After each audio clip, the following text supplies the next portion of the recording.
Hi guys, I'm Sabrina from The Power Within Us, and we are here today with a very special guest while we are at her place, Maren.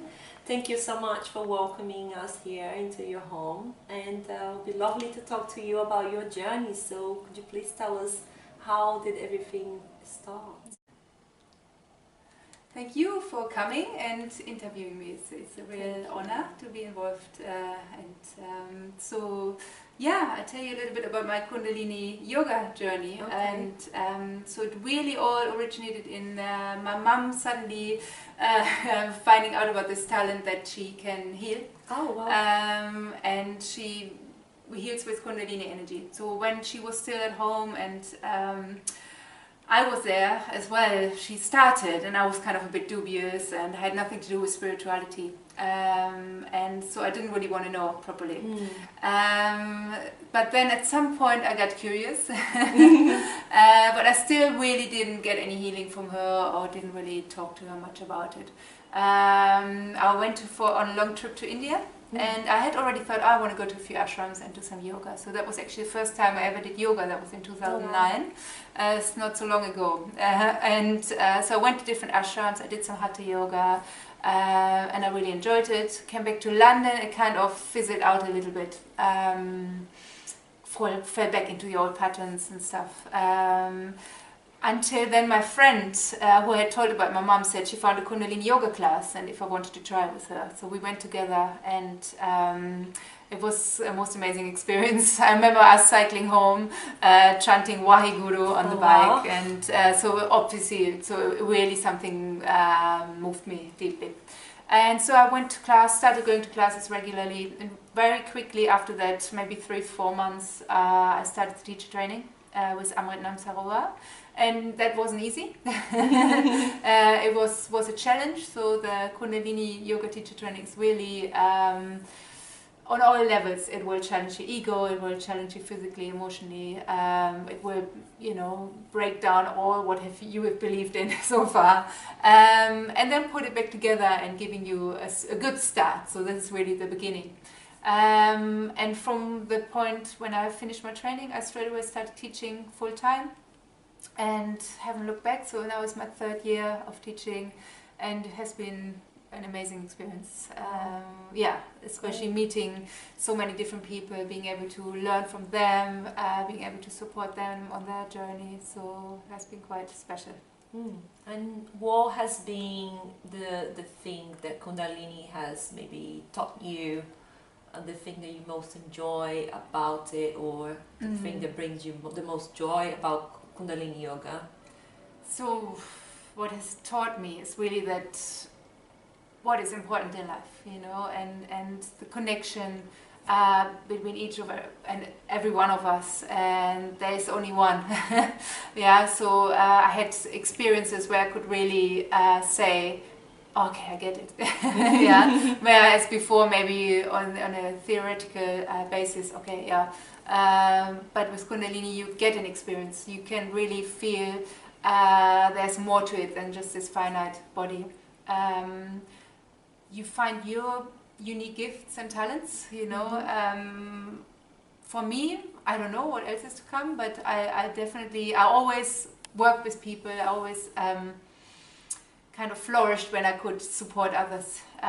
So I think for me the teaching is definitely something that I was meant to be doing. And before I actually did the training, I was in a little bit of a dark place where I left my job as a social worker. I didn't want to do that anymore, but I didn't quite know what to do. And I've lost confidence a little bit. And when you're in this place where, but what are you interested in? I don't know. I can't do anything. I don't know. You kind of feel no perspective. And Kundalini has really shown me that everything is possible. And there's so many different opportunities and so many things we can do. We just have to think a little bit bigger. And appreciate ourselves a bit more. And I think it helped me to know myself much better as well. So, there's still a lot to explore, and I still catch myself falling back into patterns, and especially with family, for example, it's always difficult. So it's a constant growth, especially through teaching. Every class you teach, there's something that challenges you or be it that's different person you have met or a different venue or kind of something you don't feel so good that day. So it's always something that is a bit of a challenge, and it really helps you to grow immensely. Yeah. Great to know. Another thing that we normally ask our guests is what is God to you? What does the word God means, and do you believe in God? Yeah, I very much believe in God. I pray every morning, and I believe that God is you and me and everything around us. So actually through Kundalini, that also because in the Sikh religion which influences Kundalini Yoga, they very much believe that we are God, so God is in all of us, and also that I have experienced through the practice. And for me now, as much when I started, maybe I was feeling a bit awkward when I said God in class, because I know many people have problems with the word, well, with the concept and everything that comes with it, the religions that, but now, because for me, that is my truth. And that's how I deliver it, and I think that's why people accept it. I teach in a gym, as you know, and people sometimes ask me, "Do you tone it down with the spirituality?" And I said, "Not at all." And I said, if they don't like it, they can just stay away, And nobody, that's not true. But first of all, nobody has ever complained, or even people don't really question it that much, and they come back. And sometimes I say, if you don't believe in all of this, it's fine, stay here, and you will also have a great experience. Yeah. It's not necessary that you believe it. I mean, for me, and it gives me a lot of reassurance, and that there's a bigger plan, and that the universe is kind, or God is kind, and that everything is really, I've created this moment. It's perfect. I can create also what will happen in future. So I think we have to realize our power, and once we work with it, I think it's people will soon understand what it means, because there's so much we can really create. We can, influence what's going on for us, as well. And another thing I wanted to ask you, I know from my own personal experience that Kundalini really transforms your life and how you behave, and you drop old things. So have you had many students having a lot of these experiences where they change their behavior for better, and would you share some obviously not names, but just some of the experiences? Yeah, definitely. People change their diets. Often you hear that if they've been in a relationship that maybe was a little bit destructive, or they didn't help each other to grow, that finally they had the courage to maybe leave that relationship, make a career move. For myself, it definitely helped with my addictions that I had, and people give up drinking, and it feels like, rather than it's a forced thing to do, it just comes. Sometimes they say, sometimes they say, oh, I really don't want to drink coffee anymore, alcohol, and then it takes a little while, and because you can't force it, so it has to be the right time, and then the energy kind of takes over, and you don't really want it anymore, So I've seen, people starting creative projects,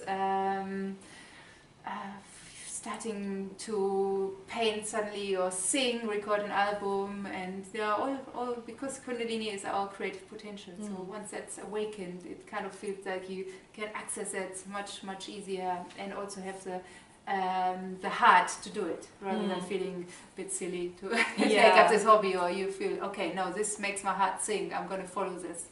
I've seen many people transform in quite a short period of time, which is very, makes me want to keep teaching. Great. It's a great reward, really. Great. It sounds like it puts us into touch with our inner journey or soul journey. Do you believe in soul mission, and that people have one? And I very much believe in it, and I think I've been told mine was teaching clear to the world. Great. Before I even did the teacher training, I think. Wow. Yeah, and they didn't know anything about me. So yeah, I definitely think maybe it's not necessarily teaching yoga, but it's definitely helping people, you know, delivering something that will help people grow. I believe that we sign a soul contract and we really signed up to learn certain lessons. We chose our families, people in our lives. There's still free will. We can still make choices how we learn that particular lesson. But I very much think, yeah, I believe in reincarnation and. Yeah, Right. and it's an interesting journey, that's for sure. Right. I'm gonna ask you one more question, and I always ask our guests that, and it is, what was your most amazing experience in your spiritual journey or your Kundalini journey? Yeah. There were a few moments of what you could call Kundalini awakening, one very intense one, and that's really when you feel that this bliss and there's nothing but love and light and you are this, you know, it's not like there, you are this. So this is just the most, and that is really what, not what keeps me going, but to know that, to have experienced that, is really, there's no question. We have to do this, we have to bring light to others, you know, help really the planet to heal and humanity to heal, and it's like a reminder. It's like the universe gives presents to say, yeah, experience that, so you can go have this power to go on with your journey, and yeah, and what else? I mean, otherwise is when I see my students growing, and quite a few of them have now done their teacher training, set up their own classes, start teaching now, and that's really amazing as well, you know. So yeah, to be able to help them on their way, and you can you do the teacher training just for yourself as well? Yeah. So not everyone ends up teaching, and the school obviously knows that. It's absolutely fine. It's for your for your transformation. I think they said in the past 10% actually teach. But yeah, so if you feel drawn to it, everyone is welcome. Even some, I've seen people, they've done one class, they start teacher training next day. So it's very open. So Yogi Bhajan said, I don't want to gather disciples, I want to create teachers. Yeah, because he wanted to spread, obviously, the word. And when you're a teacher, it's kind of you keeping it up, you know, because when you teach your class, you have to make sure you do your sadhana, you want to be radiant, you have to teach to your radiant body. If you don't do your own practice, then it's difficult to teach, it's empty. Yeah. So it's kind of, yeah, and if I know I teach a class, I know I have to do my stuff. Even sometimes I don't feel like it, you know. Yeah. So yeah, no, I can recommend to everyone to do the teacher training. Even with if you don't feel you can, physically up for it, it also is no problem at all. So that will be accommodated. Yeah. Great. Okay. Well, thank you so much, Maren. Thank you, Sabrina. Thank you. Very nice to be here with you. Okay. Thank you. Satnam. Satnam. Thank you guys for watching.